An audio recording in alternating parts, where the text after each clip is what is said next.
here, and today I want to talk about how I use SERPrecon in my normal everyday SEO workflow.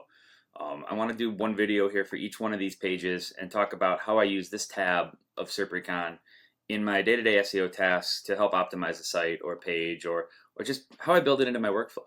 So today we're going to talk about the page performance tab here. And this is after you run a report. So we run a report against one page and one query. And we can pick a region. I ran against the term slang dictionary for my dictionary page of my slang dictionary in Atlanta, Georgia. And you get a whole bunch of numbers here. So I want to walk through how I use these numbers and what I do with them. So first of all, we have the overall score. This is our own metric called the SERPrecon score. You can learn about it here and what it does and the actual formula for it. But it's a good metric to see if you're improving over time, and it takes into account all the other metrics. So the first thing I do is, after seeing if my score is going up or down, right, I'm lagging behind the SERP average here, as we can see, is I like to look at the intent. And so we have our own machine learning model that characterizes intent of your title tag and your copy. And you can see my title intent is commercial. It matches the average SERP, but my copy is very transactional, and the SERP is commercial. So one of the takeaways I could put from this is, can I rewrite my copy on my page to be a little more commercial to match the intent of the search result, what Google's rewarding in the search results, and what people are most likely looking for with this term. And so I go down from there. I can look at my title tag, and I scored 100% on my title tag to the query. So it's optimized well for the query. Again, if you want to know what that means, you can break this down and see. I also look at my link authority and say, hey, I'm lagging behind. I could probably use some more links compared to what ranks, right? My PageRank scores a 51 out of 100. The average ranking result is 66.8 out of 100. I need more links to this page. I'm not cutting it enough. And my authority is struggling. So right away, Actionable, I need more links compared to everybody else that ranks. We do it all here at once for you instead of having to go look up the PageRank or, go into one of the tools and look up the domain authority, right? We do actual PageRank. Domain authority, not really a metric Google uses. We try to stick to real metrics here, but I can see I'm lagging behind. One of the other things I'm lagging behind in here is my semantic relevance or cosine similarity. What is that? It's when we vectorize your site and vectorize the keyword, how relevant is your copy to the keyword in vector space? When we compare it using, transformers and the way Google actually looks at copy.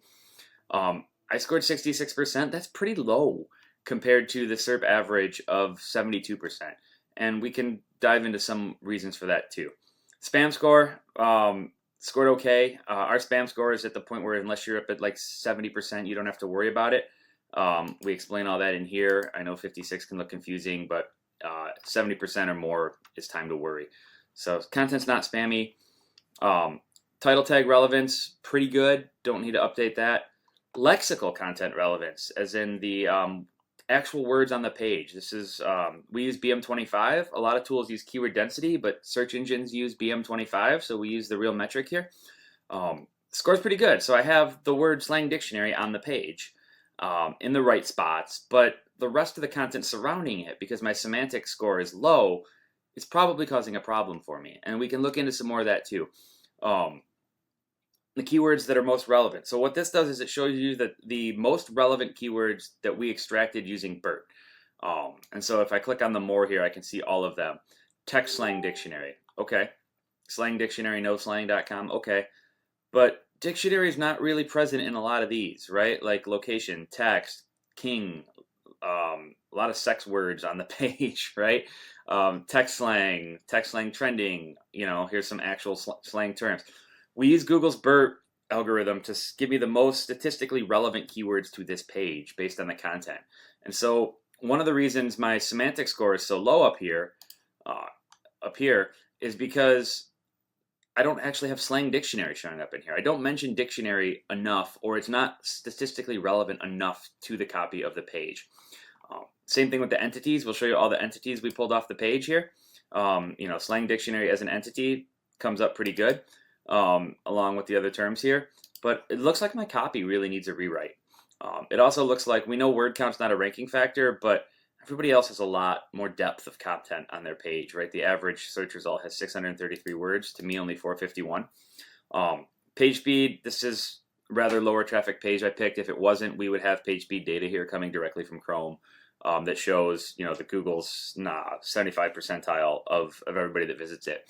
But this is just an overview of my site. I can see where I quickly need to work on. I need to work on my semantic relevance and my PageRank. I'm going to post another video on the SERP competition tab that shows you how and the optimize tab that shows you how I dive in a little more and make those changes. So I'm going to pause this video here and I'll meet you over there on the other tab over here so that you can see how we use the data there to actually optimize the page.